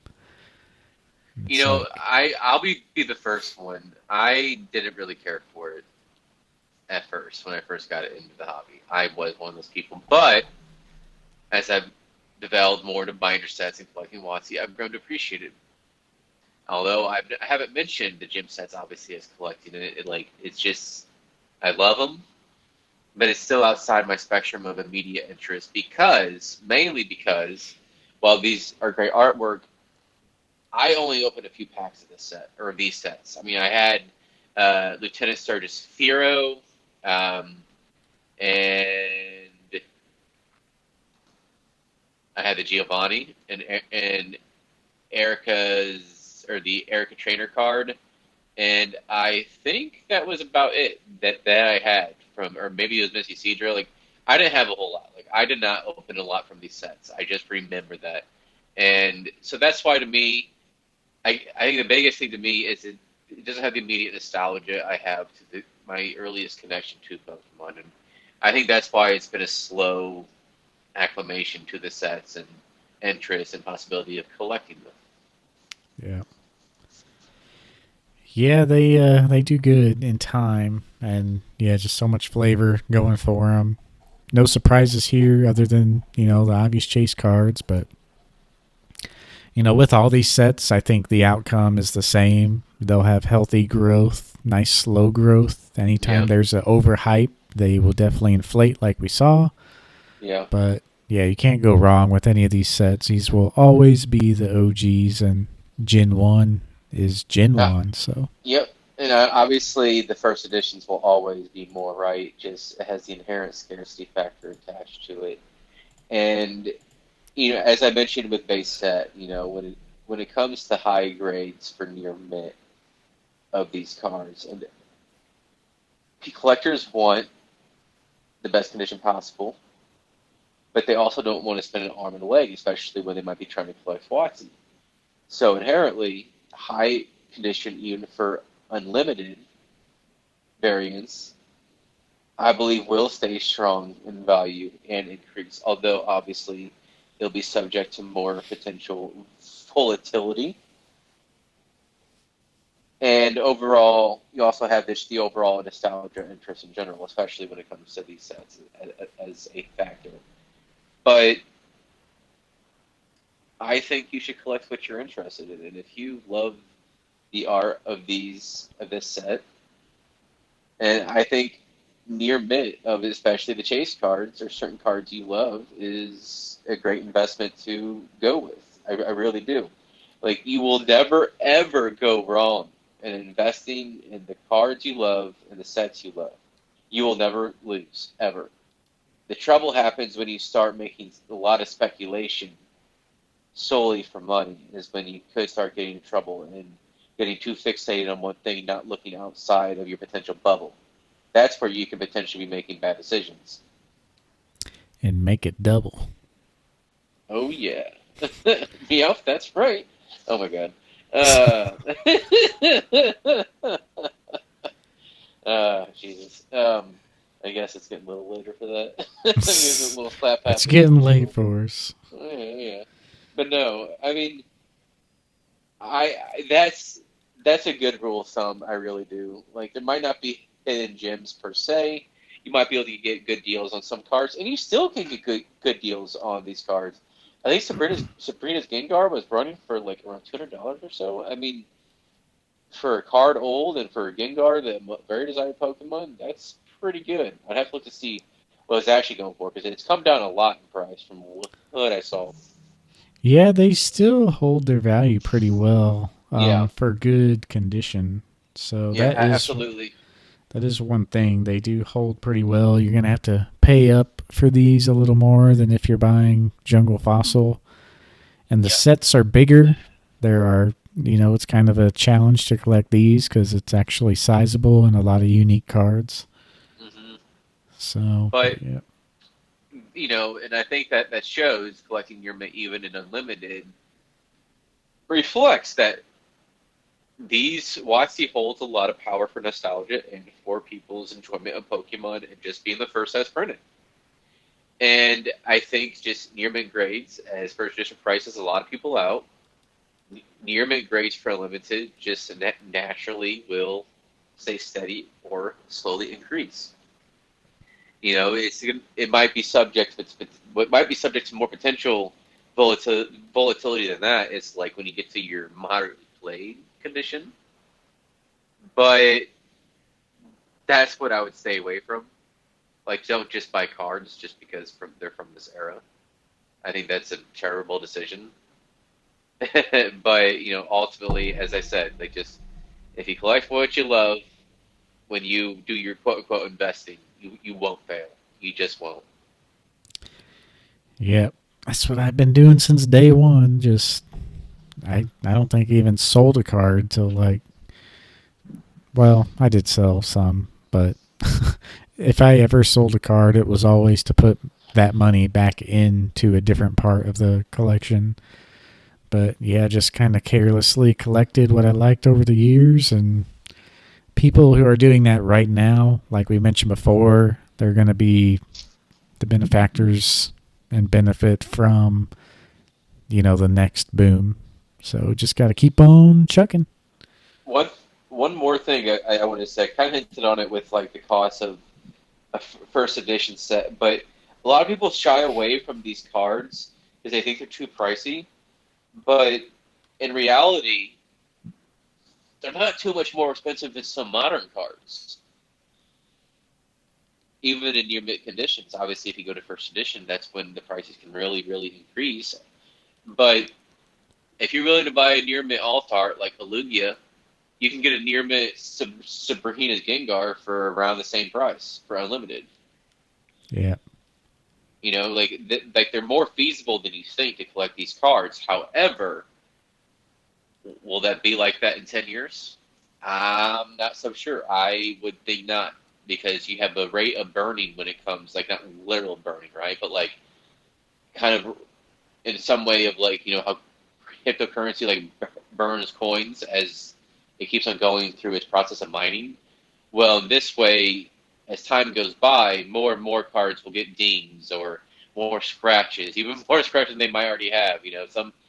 Some cards actually have stayed relatively in the same place for a while, so they might not have the scratches, even if they were in a 3-ring binder.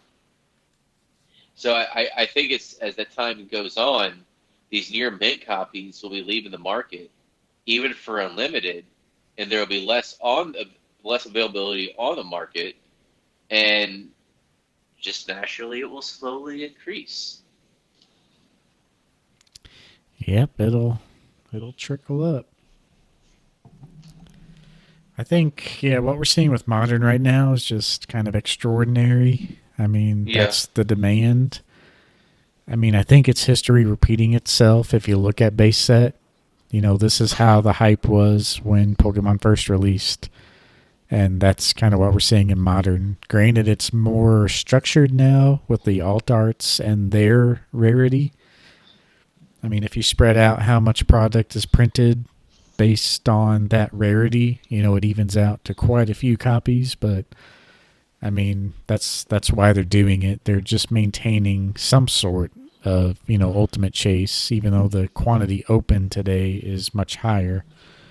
They're trying to keep that integrity somehow, but it's definitely working. They just got to keep doing what they're doing. well, the Altar Umbreon has already began dipping in price, which to the surprise of no one. Yeah, It's kind of figured that. yeah, and I expect it's going to be like that for a lot of these alt arts. Like it's uh, every single alt art cards, the sets are still in print. Now, obviously, stuff like battle styles, they probably won't reprint again.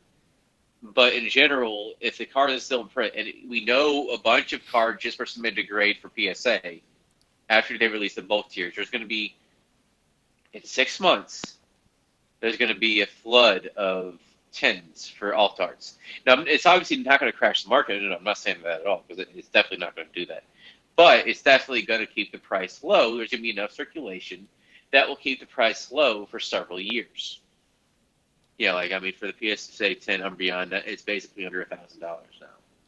You know, it hit 1,500, 1,600, and I believe it'll continue to fall.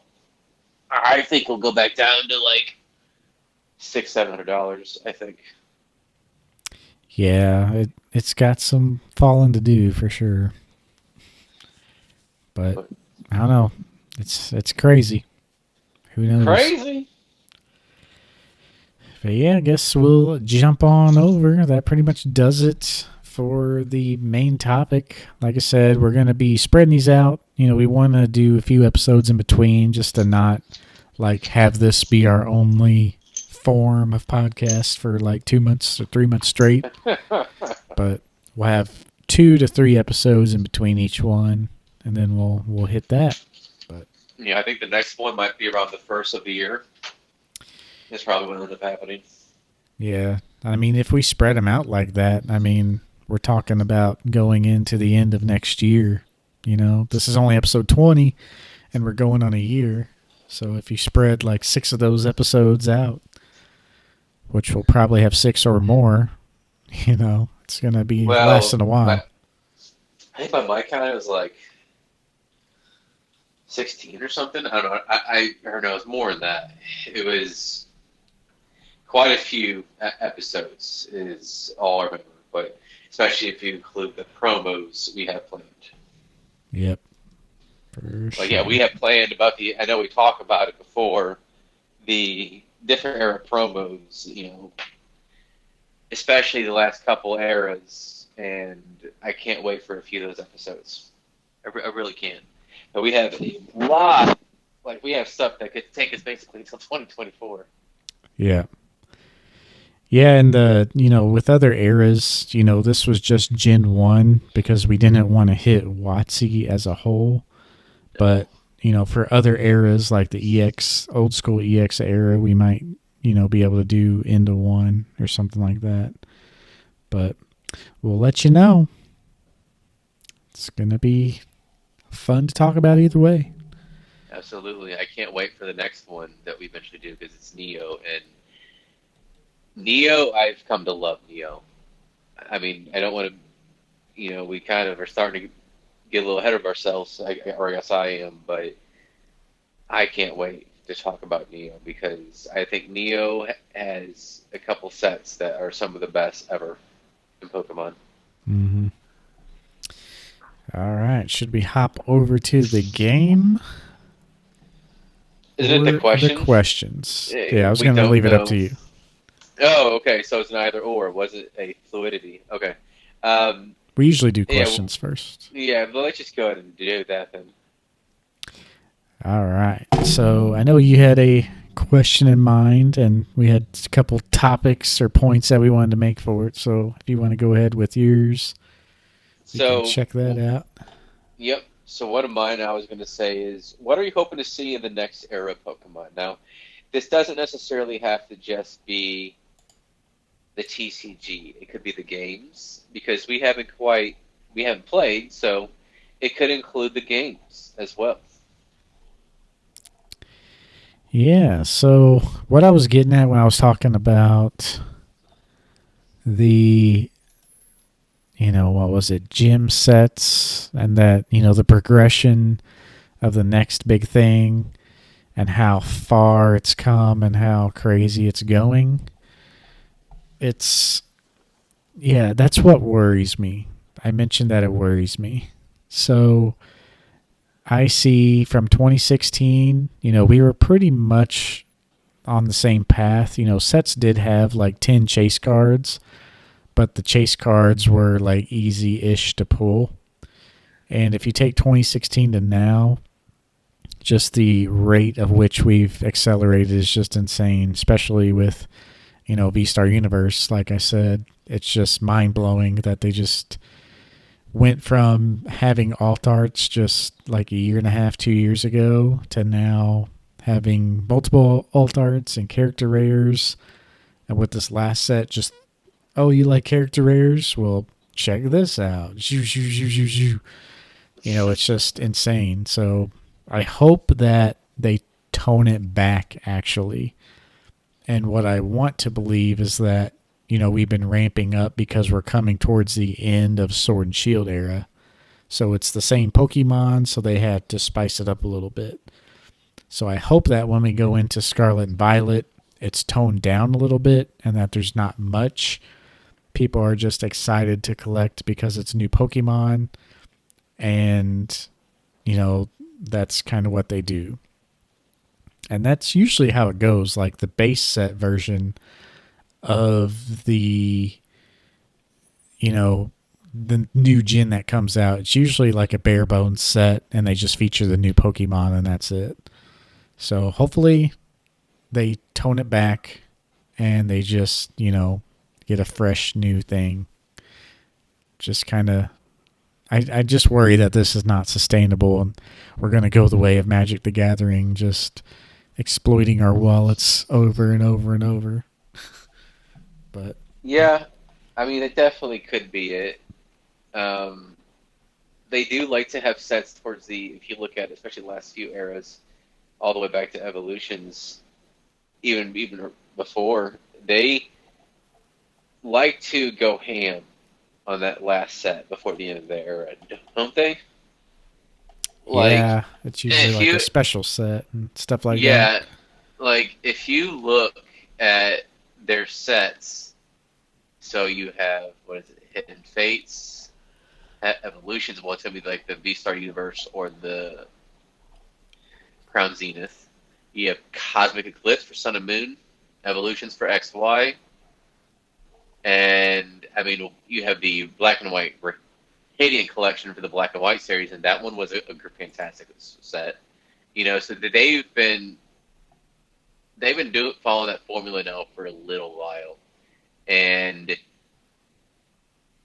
I am expecting that to obviously continue. Even go into Scarlet and Violet, I would think, because at this point, I think it's a consistent trend that they won't stop for. Um, but I'm more just kind of interested to see what they're going to do. Like, are they going to? I would like to see potentially more texture on some cards. That's something that I wouldn't mind seeing in this era. A TCG that does the texture the best out of any other TCGs is Dragon Ball Super. Their texture is by far the absolute best out of any TCG, and I would like to see more of that on some Pokemon cards. They kind of do it with certain Japanese cards, but not quite. Like they kind of do it a little bit with the Umbreon Alt Art. There is a different like texture compared to the English, but it's not as profound as what you might see with Dragon Ball Super. So I would like to see a little bit more of that. It's just a nice little caveat where it's not anything truly groundbreaking that just could add a nice little element for the collectors and the art itself. Yeah. But that's definitely a thing I would like to see. One thing that I don't think we're going to see, and I'm actually worried about what might continue, is I know they're printing a lot. I get it, but like the stock of the card felt like it changed again. I think it was Pokemon Go, that set for the English. It felt so thin, so incredibly thin, that it's just, even when I pulled like an ultra rare, the quality just seemed Just not and there for you, huh? I'm not trying to like rag on it. It's just like the quality is lesser than it was just 2 years ago. And it's not just necessarily the print quality. I mean, it's obviously the print quality as well, but not just that. It's just the stock of the card. And how cheap are we going to get? Honestly, Yeah, the like English side, who knows? I mean, Japan has had the consistency and quality, but I don't know what the U.S. side is doing. And it might be their, buying of the new printing areas and stuff like that. But well, it's a yeah, thinner stock, they so that they means they gotta cost less. they gotta figure it out. I don't care Like what they that. do, just make it consistent. I mean, to me, that's what they tell me, or that's what they tell me. And I think that's how they allow it to be sold at not like basically almost the same price, just literally increase with the cost of inflation, like only like an 8% increase. Like they're not trying to increase it 20%. They know there's a certain area, like a certain price range that their market is willing to. There's a large price sensitivity to where what the base is willing to spend on it. Yeah. So I think to increase the profit margins further, but what it kind of looks like to me is they went cheaper on the cards themselves. And what worries me is like, are people not seeing this? Like, is people really going to be okay collecting cards? It's in then like you compared to like a baseball card, like a Topps baseball card, the quality isn't even close. Even Topps cheap, like they're now Topps cards, which is a card that they print in mass, like tens of thousands, and of a special event that might happen in baseball. It could be any milestone. It could be like, oh, it's 3 home runs in a game or something like that. And the quality of the cards isn't even close compared to what Pokemon is. Like Pokemon is so much worse. I get to printing more cards with Pokemon. I get that completely, but they're filling that with these packs with so much crap that just to maximize profits, that and well, it's not just maximize profits. It's also keep it to where it's affordable towards its base. So I get the pros and cons of it. It's just we could have less cards maybe per each set, but better quality maybe, or just a different style. I don't know. I just feel like the direction where that's headed kind of makes me concerned. Yeah. Yeah, they got a lot to figure out. I don't know. I haven't been paying too much attention to it. Like I said, mostly do Japanese now if it's like an odd man out that I collect. But yeah, they gotta figure something out because it's just inconsistent. Even card to card. I said this many times, but if you open up some packs of English and you just hold the stack in your hand, that thing looks like the Rocky Mountains. It's so like inconsistent up and down.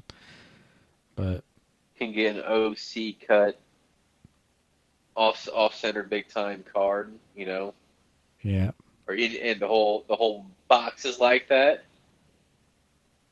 That's the worst. yeah. But yeah, for my question, I mean, it's kind of a simple one.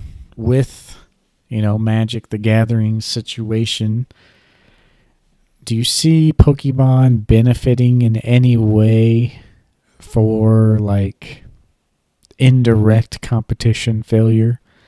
Like, I see Magic as not really direct competition.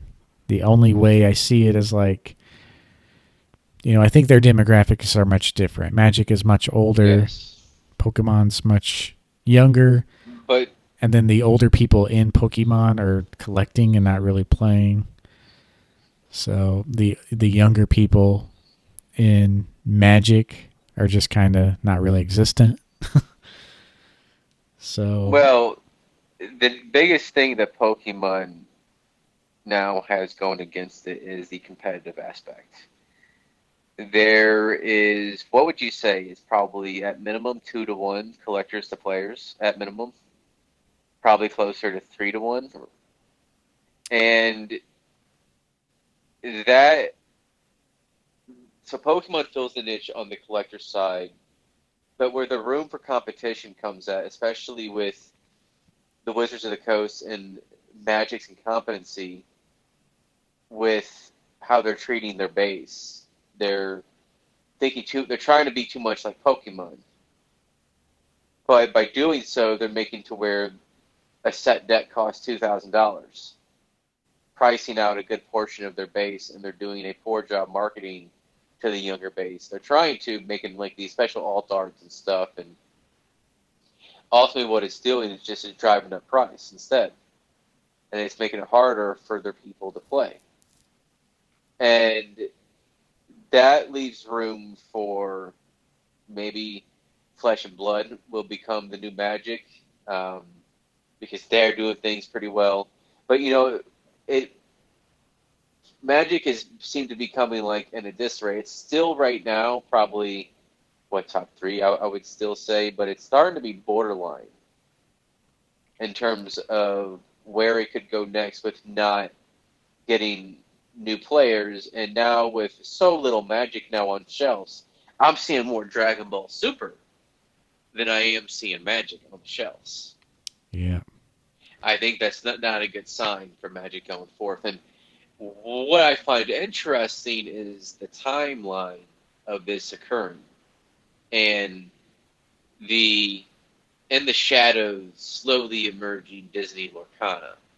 Now, there is still more of a mature audience for Magic. I think that's why something like Flesh and Blood could generally see a big uptick, because it is more mature. Not everybody wants to play with Disney characters, right? But I think the tournament aspect is what's interesting when it comes to other TCG's potential role in the market share. And I think that leaves Magic very vulnerable by not just Flesh and Blood, but also potentially Disney Lorcana. Because at that point, you'll have basically Pokemon, Yu-Gi-Oh!, and I think Disney Lorcana pulling the share from the younger base, and it's, in Disney's case, a base where an untapped market in some cases. And I think with these other TCGs emerging, like you got One Piece, you have Demon Slayer. It seems like there's a new one all the time. Yeah. That there's going to be a fizzle out at some point with some of these TCGs, and I don't think Magic will die yet, but there is a way to seriously kill Magic if you don't get more people playing to the younger generation. If your average age of playing is early to mid-30s, you are literally a timetable for how many more years you can still make a decent profit. And as people get older, people just kind of lose interest sometimes. So that's another thing you have to wonder. It's like you put yourself in a bad situation really quick. Yeah. And the thing with Magic, the game itself is kind of limited to what else they can do. I mean, they really did a great job over the years, making such a playable game and like fleshing it out perfectly and doing all the mechanics, and it's been amazing. But yeah, they're just kind of running out of things they can do essentially. With Pokemon, thankfully they have majority collectors, which we might be wrong about that. That's just kind of the world we see. It's hard to get a gauge on the younger guys playing the game. But yeah, it's just, I don't know, Magic is just playable. And what drives that is the playing of the game. And so you kind of run out of ideas where, like, with collecting, you can just change the art. And, it could be a different card. It could be the same card. But if you're collecting, not really playing with them, art is such a wide thing. They could make tons of different arts. You can only make a certain amount of mechanics without breaking the game. So that's kind of my biggest thing for it. Is like Magic is in a really bad place right now. They're trying to make the game collectible, but people who play Magic just do not care. I mean, it's always been about playability and fun, and that's all they really care about. But it's especially bad when they're trying to shove these products down your throat at such a rate that you can't keep up. And then you got Bank of America doing internal investigations and downgrading the company from a buy to a like double don't touch this sell. Like there's straight up Bank of America article where they warned clients about the MTG bubble and how Hasbro was milking their most profitable product to death and getting greedy. Like Bank of America straight up came out with this. Interesting. Main Wall That's kind of a Street weird thing. News. Like this is like a major downgrade. So yeah, it's I don't know. They straight up accused them of quote killing its golden goose with greed. So I mean, I it mean, makes up for like 80 or 90% of Hasbro's profits, maybe more than that. But wow. Sometimes it's crazy. sometimes when you forget that the people buying your products are actually people and not numbers, you kind of forget that, oh, maybe we should stop just like, oh, we're trying to market towards a certain person without really caring about what that person might care about. They're just going after what they think they might care about based off of numerous reports, studies, whatever, business research. Sometimes when you get so caught up in the numbers, you forget that some semantics matter. Yep. They've been caught up in the numbers for quite a while. So, but yeah, that's pretty much all we wanted to touch on there. We're pretty much at the 2 hour mark. And we got one more thing. Yeah, we can make it real quick though. So the next question I have that we talked about in the beginning was the Precious Collection Box predictions. The end of era promo. So predictions. So they were 120 MSRP. It was available for like I don't know what it was, 11 days, and then it was like 2 days or whatever. It was down, and then they put it back up for like 2 more days, and that's when I bought mine. Was during that time period, so it was like 14 days or something like that. Overall, it was available for pre-order. So it was pretty. I mean, it was available for a while, but it also wasn't like how the English products was. Like for example, with like the Pokemon Go Elite Trainer Box, how it was just open indefinitely. So it wasn't quite printed as much, I guess you could say. Yeah. But it's still going to be, I think, printed. I mean, it's going to be printed a lot. It's going to be printed probably something pretty close to the stamp box. The stamp box was probably around 80,000. So Yeah, I my think they guess said is like that's 50 to 100 estimate, wasn't it? Quite the estimate, but a lot of people are yeah, thinking like 60 to 80-ish. yeah. I mean, if you reflect it to the Sun and Moon era, you could get a 10. There's one that sold for 730 in an auction. But there's also one that sold for 900. 1,000.